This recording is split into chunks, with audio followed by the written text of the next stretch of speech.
Continuando con el video, entonces decimos que una manera sencilla de recordar las razones trigonométricas es la siguiente palabra, digámoslo así, que sería socato, ¿sí? Entonces, las palabras socato nos ayuda a recordar las definiciones de seno, coseno y tangente, pues según corresponde, ¿sí? Entonces sabemos que cuando hablamos de ¿sí? Sería seno, sería o opuesto sobre hipotenusa. K sería coseno, que sería adyacente sobre hipotenusa, y bueno, toa en sí sería la palabra, sería la tangente, sería el opuesto sobre el adyacente. Sí, es digamos una de las formas fáciles de podérselo aprender.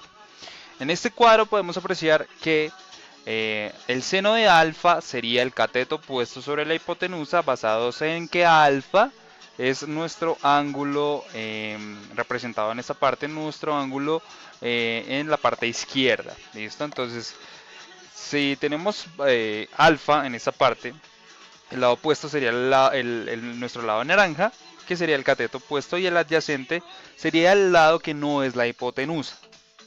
Listo, ese sería básicamente el lado con el que podemos denotar el cateto adyacente. El coseno de alfa sería el cateto adyacente sobre la hipotenusa y la tangente va a ser el cateto opuesto sobre el cateto adyacente.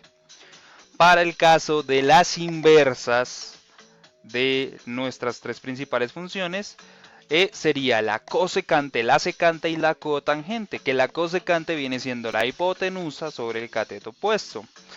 Y operando estas funciones estamos hablando de que esto sería lo mismo que decir 1 sobre el seno de alfa o seno de menos 1 del ángulo. Seno a la menos 1 del ángulo. ¿Listo? Que sería lo mismo que coseno a la menos 1 del ángulo o tangente a la menos 1 del ángulo según la función de la que estemos hablando inversa. Entonces, por ejemplo, para el tema de la secante sería hipotenusa sobre cateto adyacente, lo que es igual a 1 sobre coseno de alfa. Y para la cotangente sería el cateto adyacente sobre el cateto opuesto, que es igual que decir que 1 sobre el tangente de alfa, que alfa en este caso sería nuestro ángulo.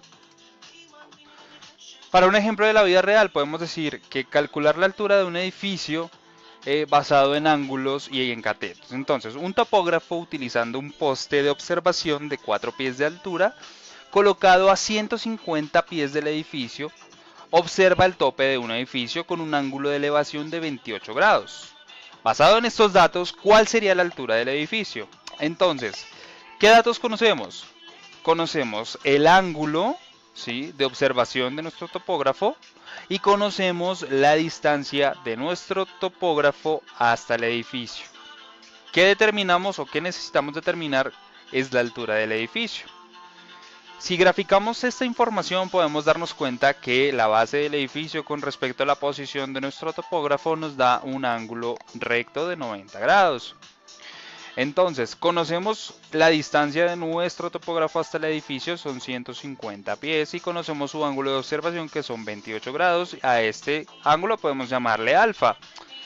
Entonces, ¿qué función de las que ya vimos anteriormente nos serviría para aplicar este concepto? Conocemos uno de los catetos y necesitamos conocer el otro cateto. No conocemos la hipotenusa. Por ende, la función más adecuada para poder calcular la altura del edificio, que viene siendo uno de los catetos del triángulo, sería la tangente. La tangente, que es igual al lado opuesto sobre el lado adyacente. En este caso sería nuestro lado opuesto viene siendo la incógnita y nuestro lado adyacente viene siendo los 150 pies. Entonces, si despejamos el lado, nos daría como resultado 150 pies por la tangente de 28 grados. Entonces, si hacemos los cálculos, decimos que la tangente de 28 nos da 0.5317. A esto tendríamos que multiplicarle 150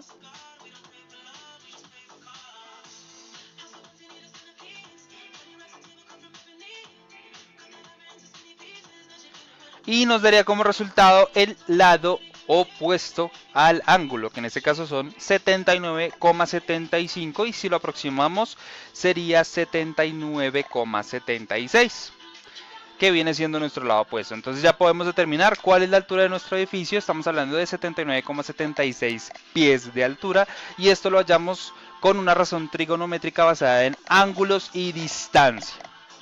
Entonces básicamente esta sería la aplicación a la vida real de las razones trigonométricas. Por el momento pues esto sería todo, y les agradezco mucho la atención al video, y espero que el conocimiento y la información brindada sea suficiente para poder despejar cualquier duda que tengan referente a cualquiera de los dos temas, a los tres temas. Muchísimas gracias y que tengan un buen día.